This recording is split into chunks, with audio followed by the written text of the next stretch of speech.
The other day, a friend of mine was like, Kevin, you know what you are? And I said, really knowledgeable about movies. Yes, I would love to talk about them some more. And our friend in the background groaned because earlier I had made the Witch Kurosawa joke that I love so much.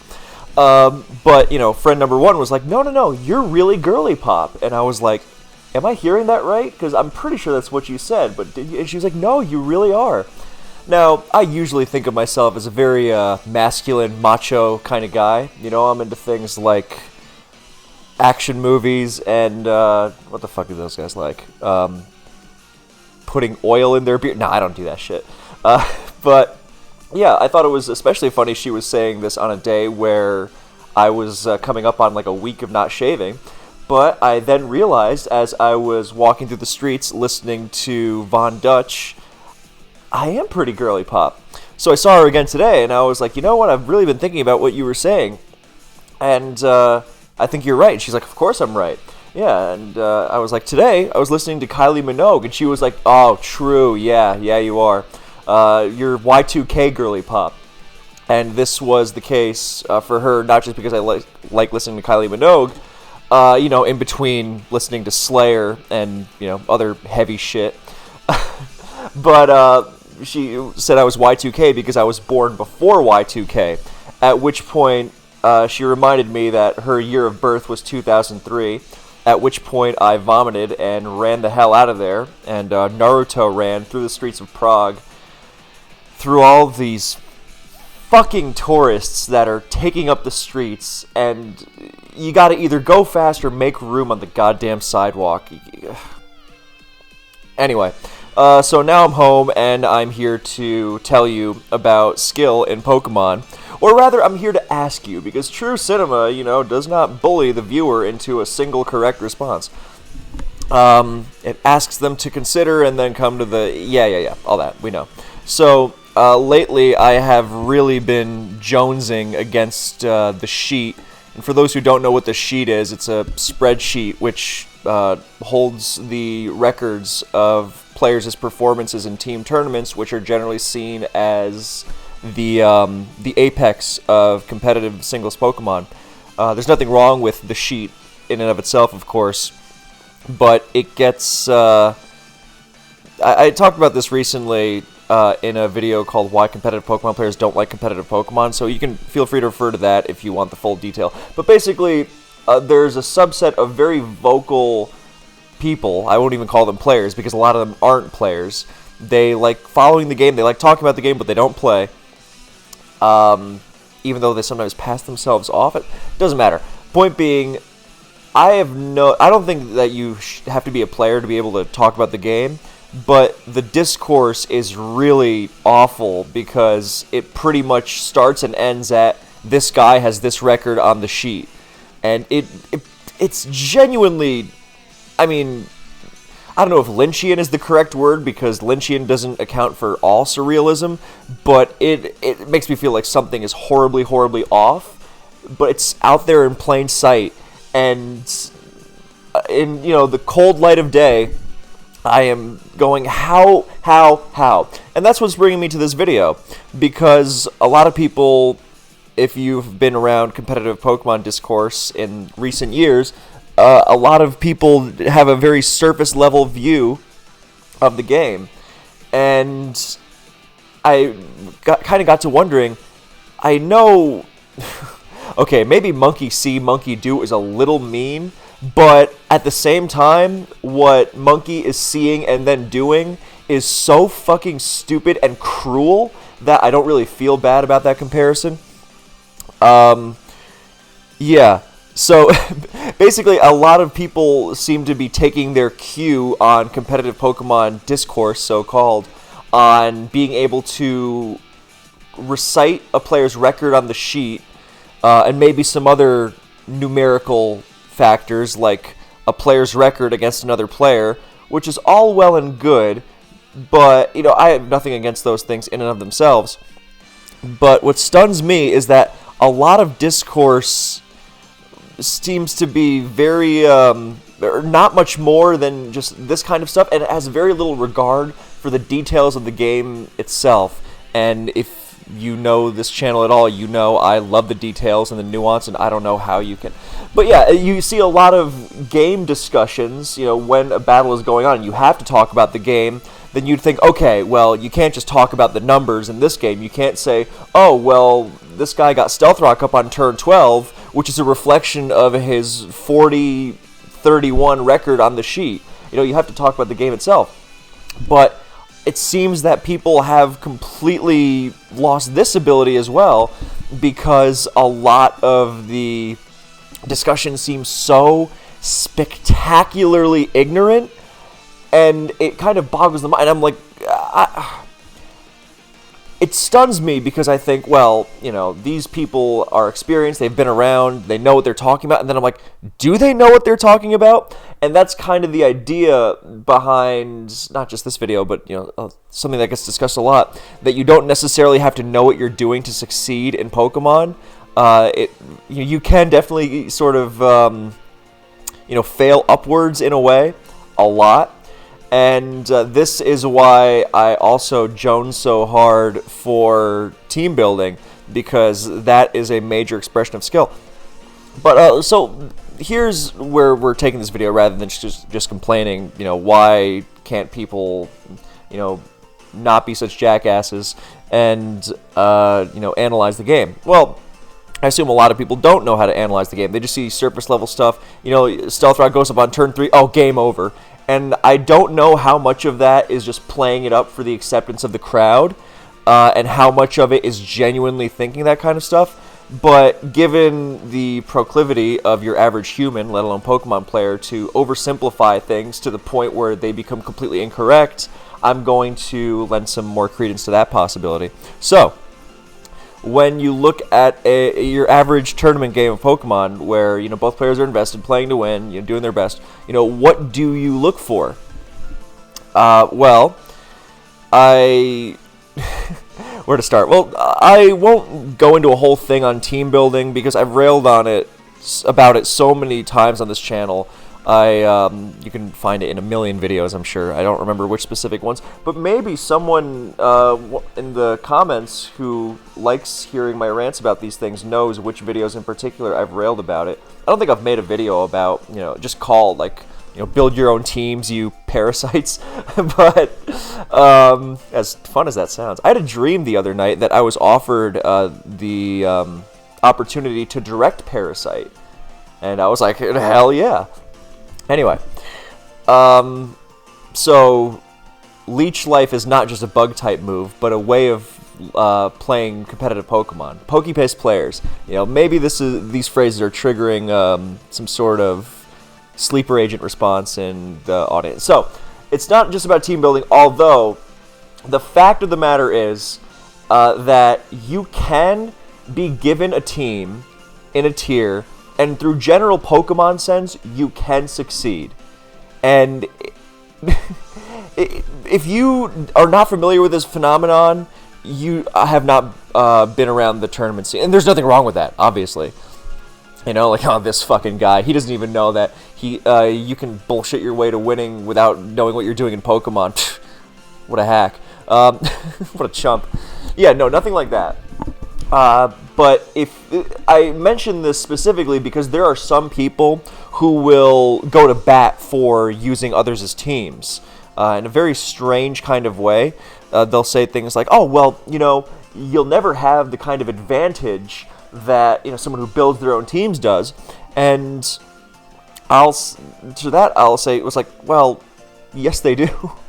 You don't have the advantage of being able to craft your own thing, obviously, but if someone is making the teams for you, then you get to skip that part. You just show up and play. It's much easier. Someone else is doing the work for you, so you don't have to worry about your own style getting counter teams, especially if you have multiple people doing it for you, which is very much a thing. Teams of helpers and whatnot. Getting fed. Oh, it's driving me crazy. And so when so much of the game is driven by the team matchup, nobody would ever say prep is useless. It's important. It affects so much of the battle. what teams you bring, what sets you bring, all that. It's like, okay, so someone else does it for you, that's fine. I'm not going to rehash that for the millionth time, though I do think it's important, because when you are looking at skill, and someone has a great matchup with, let's say, Choice Band Terrakion, and someone goes, wow, that player is really using the hell out of that Choice Band Terrakion. It's like, yeah, who built that team? Whose idea was it to use Choice Band Terrakion? Did someone else say, use Choice Band Terrakion, and here's a team with it, and here's how you use it? And it's like, well, of course, execution is a big part of it. Because if you have a great team, and you have a great matchup, and all that, but you can't execute, then it's all for nothing. But to get to that position in the first place, I also must specify there are so many cases of good players, great players even, who cannot build a team to save their lives. I'll give you the most famous example ever, Blue. Blue was undeniably one of the most talented players to ever touch the game. Blue could also not build a team to save their life. And if they could, they certainly never did so over the course of the half-decade plus they were involved in the competitive scene. So, whether I got into this debate with Fakes a while ago, because he was known for using only other people's teams for like a decade, and he's like, yeah, but I could if I wanted to, and it's like, well, the point is that you don't. You take a shortcut. You get what I'm saying. So, with that in mind, then he was like, okay, well, then I will build teams, and he, did well, obviously, but the point is that, you have to put the effort in, and you get to take a shortcut. So, yes, I do think team building is part of it, a major part of what you look at in terms of skill. Now, if you're only going to look at the battle, okay. And this is where it gets more, where it really gets interesting. Because let's just say that, everyone has built their own teams, or, nobody's building their own teams, and it doesn't matter. And you have two players, and you just focus on what's going on in-game, right? Okay. So what do you look for? I mean, look, there are obvious things like, whoa, that guy had Heatran against Ferrothorn, he clicked Stealth Rock on the Switch? Holy fucking shit. That's a real example, by the way. And I realize the hype is part of the fun. I just wish that there was more discussion of, the game itself. Not the whole, oh, well, he got rocks of, oh, well, what does that mean for the game long term? Heatran got up rocks on the Pharaoh Switch. Now that Terrakion in the back will have an easier time breaking through Landorus Therian, and the player who's facing this Choice Band Terrakion will have to make XYZ move to guard against it. That's what I mean. So this is the kind of insight I'm looking for, and when you look at, when you're trying to judge skill or whatever, let's say something that made a big imprint on me when I was a younger player. When I was watching these great players talk about, what impressed them personally, it's like, well, if someone has a great matchup and just kind of rides it to the victory, that's nice. I mean, that's good. It's baseline competence, which seems to elude a lot of even qualified players. So, being competent, just that alone will put you in the top percentage of players. But, it's not really impressive. It's like, well, you recognize you had a good matchup. Okay, that's skillful. And you execute it well. Okay, that's skillful. But is it really the peak of, impressiveness? Of course not. But a lot of the time, it just gets treated that way. So, really, I think what's more interesting is you can just kind of autopilot when watching a game or playing a game, or you can really dive into the detail of everything that's going on there, which I love to do, obviously. And that, not only does it make things more interesting for everyone, it also benefits you as a player. Because you're thinking, oh, well, this is a possibility here, or this isn't a possibility here. I realize I'm talking in the abstract, but I hope that's not too much of a barrier for people. Okay, so to go back to this theoretical Heatran and CB Terrakion versus Ferrothorn example, then, let's just say Heatran has to get up rocks and then CB Terrakion clicks buttons, and eventually there's going to be a win. You could say, oh, it's as simple as Rotom Wash, Rotom Wash Volt switches, Terrakion comes in with rocks up, nothing can switch in long enough, just do that over and over, you'll be fine. It's like, okay, now that sounds reasonable, right? And it sounds realistic, even if you know more details about the teams, you know all 6 Pokemon on both sides, people will discuss games like that. They'll say, oh, well, there was nothing to do there. Rotom, Voltswitch, and Interact, and end of story. And I'm like, okay, why was that the case? Why was... first of all, is it the case? Is it really? It often isn't. So, number 1, is it really? Number 2, why was it the case? What was going on there? So, number 1, is it really the case? Did Rotom Wash really have free Volt Switches into Terrakion? Did Terrakion... Let's just say that every time Terrakion comes in, then, yeah, it is threatening a KO or something very close to it, because that's what Terrakion does. So, was there really nothing else that could be done? Surely there were moves that could have been made to cut Rotom off before. Like, okay, an easy way to think about it is, take each assumption that you're working on and go, is that really the case? Okay. Or if not, is that really the case? Could that have been stopped somehow? Let's just say, Rotom Wash Volt Switches, Terrakion comes in, KO City. Okay. So, where is Rotom Wash coming in? Now, if it becomes more, complicated than that, like, well, Rotom Wash comes in because Slowbro is forced... Why is there Slowbro? There's no Slowbro. Then you're better against Terrakion. Rotom Wash comes in after Heatran forces in... Heatran forces in Landorus Therian. Rotom Wash comes in on Lando T, and then Rotom Volt switches, and Terrac comes in, and Lando T crumples under the pressure.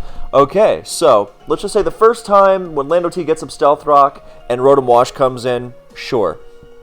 But then, and again, this is for example's sake. I feel the need to specify that. Well, okay, so Rotom Wash comes in on Lando T, maybe it comes in on some other things. So that doesn't mean the matchup is, impossible to win because Rotom Voltures into Terrakion and game over. But it means that you have to not give Rotom those free switches. Or, if you do give Rotom those free switches, you better be making some progress in return. You better be going, okay, well, Terrac's going to KO me now, but then I'm going to this, I'm going to my SD Garchomp, and I'm going to take advantage of the fact that it's locked in a Stone Edge. I'm going to get an SD, I'm going to rip through I'm going to rip a big hole in the opposing defensive core. Because, Heatran, Rotom, Terrakion, that's not a very bulky team. It's bulky offense, but it's not bulky enough to stand up to SD Chomp. So I'm going to rip something apart, and then late game, I will try to sweep with my Scarf Excadrill, whatever it is. See, things like that. And if you really cannot if you cannot stop what your opponent is doing, and you cannot respond to them with offense of your own, or a game plan of your own, if, offense sounds too restricted to really aggressive teams, then, what is your team doing that you just get completely rolled by this? Because, again, we are assuming the baseline level of competence, meaning,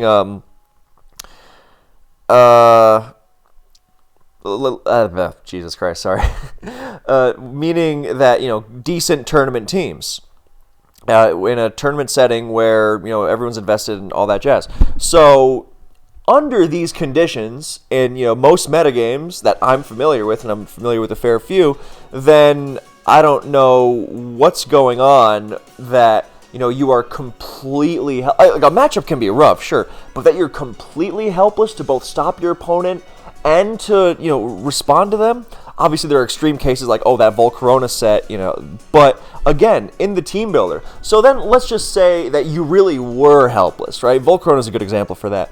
Let's just say you really were completely and utterly helpless to stop anything, what your opponent was doing. Okay, why was that? Was it something to do with the team you were using? Okay, well, why was that kind of team brought? Oh, well, the opponent likes to use another kind of team that your risky team was not good into, or was supposed to be good into, but you didn't face it. Oh, well, was it really such a good choice to... Again, these are my personal preferences, vis-a-vis, risky teams and, overly shooting for matchup and things like that. But, again, don't take these as literal things. Take them in the abstract. Think of them more in the sense of, oh, well, this is a way I can think about it. Or another way, Like, oh, well, why was that brought? Or why was that move made? Oh, was afraid of this and this. Yeah, well, that's tough. Oh, but in retrospect, I can see that it probably wasn't the way to go. Things like that. So, basically, I guess if you really want to summarize the idea of this video is that, yes, it is that deep, actually. Or another way might be, like, it's deeper than you think, because people will dumb the game down a lot, and then it's like, well, why are these people dumbing the game down? They don't understand. Well, you could say those go hand in hand, but that just really undermines any authority they have to make that kind of statement. Like, I, am a habitual arguer, so whenever someone says something stupid / wrong about DPP, I'll let them know, and then they'll just go like, or they won't say anything, they'll just kind of shut down and be like, well, I don't want to argue with him. It's like, yeah, because you're fucking wrong. And I understand that the fun is making grand statements, and I don't even know if it's about showing off for the crowd how knowledgeable you are, but I don't know. I am trying to, being a more active presence regarding what, can or can't be done in Pokemon, or, the way to view it. I'm trying to say, look at the game itself. Don't look at and here's how you can do it, rather than just dumbing it down for the, dog and pony show. Clown and pony show? Whatever. I said that in a video a while ago, and someone told me what it was in the comments, and I already forgot it. I was too busy being girly pop. Anyway, so, yeah, that's the thesis of this video, and I didn't really plan it out beyond that, because I do have more work to do, so this one's, kind of quick, but by my standards anyway. Yeah, don't dumb the game down, take it seriously, and I mean seriously in the sense of, like, if you're gonna play it, analyze it, because the alternative is what? I just click buttons and then get mad when it doesn't go your way, or and if you genuinely derive joy out of shitting on other people playing the game and just going, look at how much that guy sucks. Oh my god, that guy's fucking terrible. And then, this is how we have all-time meltdowns, when someone gets mad that the player base somehow did the exact same thing to them that they were doing to others.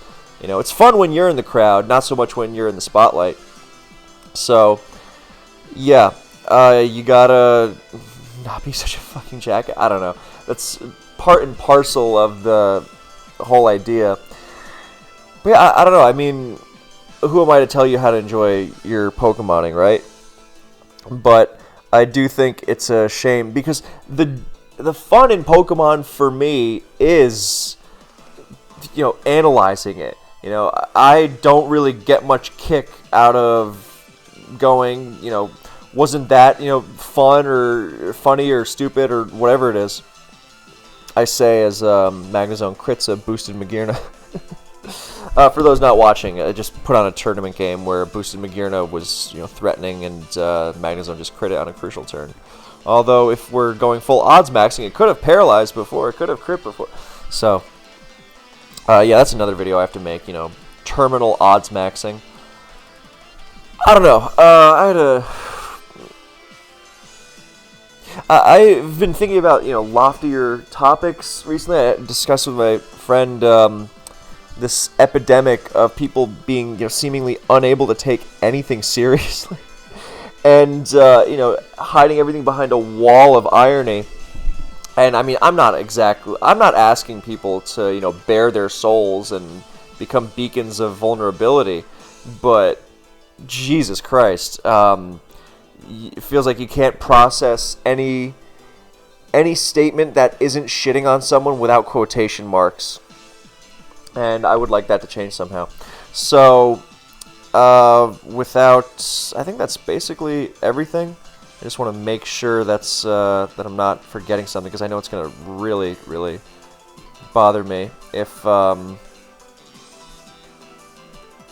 forget. Yeah, I think... Oh, yeah, there was another discussion I had recently where someone was talking about how team tournaments are the only tournaments because, there's something on the line there, an individual... And, I mean, it was a fucking mess of a discussion because it veered into some really weird territory. You know, like, have you ever had a discussion with someone where, like, you're staying on the subject and then they know they've lost the argument, so they pivot into some completely unrelated stuff, like, oh, well, I'm really struggling with mental health right now. It's like, well, you know, what am I supposed to say to that? You know, that's not the point that was being made here. It was ridiculous, but like the underlying point or the sentiment does feel related to this because you rarely see someone making this much of a fuss about individual tournaments.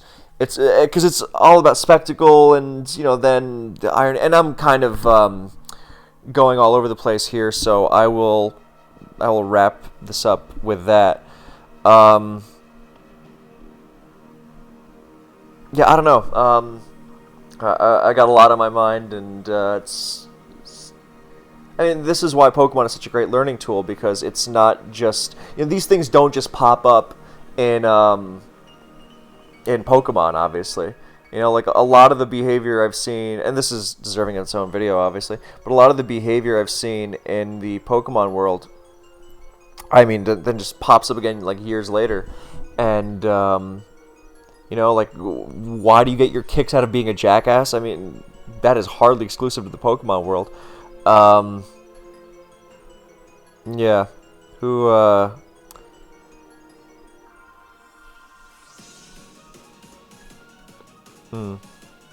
Yeah, just kind of, bad faith is another concept to keep in mind. Concern trolling, things like that, where I don't know, this is kind of going beyond this video's original intended scope. But it's, because see, when the game is really about double switches, and I mean good double switches, not the kind I mentioned a few videos ago, whichever one it was, where the people in the audience were cheering on a double switch just because it was a double switch, even though the person who made that double switch was actually at a disadvantage. When it is about like genuine Pokemon discussion, that's great stuff. I'm a huge fan of that. Because that's, I mean, I'm kind of repeating myself at this point, but that is the interest to me, and I wonder why so many people are not interested in this, because I don't know, maybe something funny that kind of pops in my head, like when someone starts like thinking about the game, or they goes, oh, my head hurts.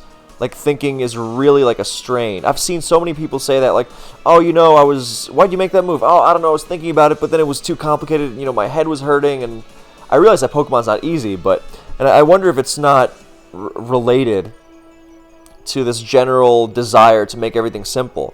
And incidentally, this does actually come through with elements of the game, not just broken things, but just stuff that makes things simple, get up hazards, spam switch moves, spam, big attacks, and you can kind of get through a lot of, you can be very successful just by operating on those general principles without really understanding the game. This is how you can have, people who have been around for a really long time, and you say, like, wait, this player's been playing for so long, they don't understand the game at all.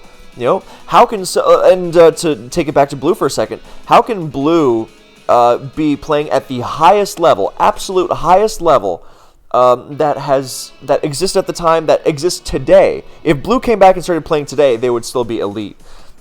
But how can they do that and be so clueless about team building?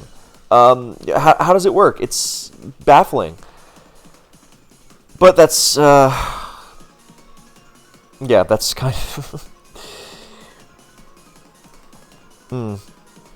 yeah, I gotta become more organized. That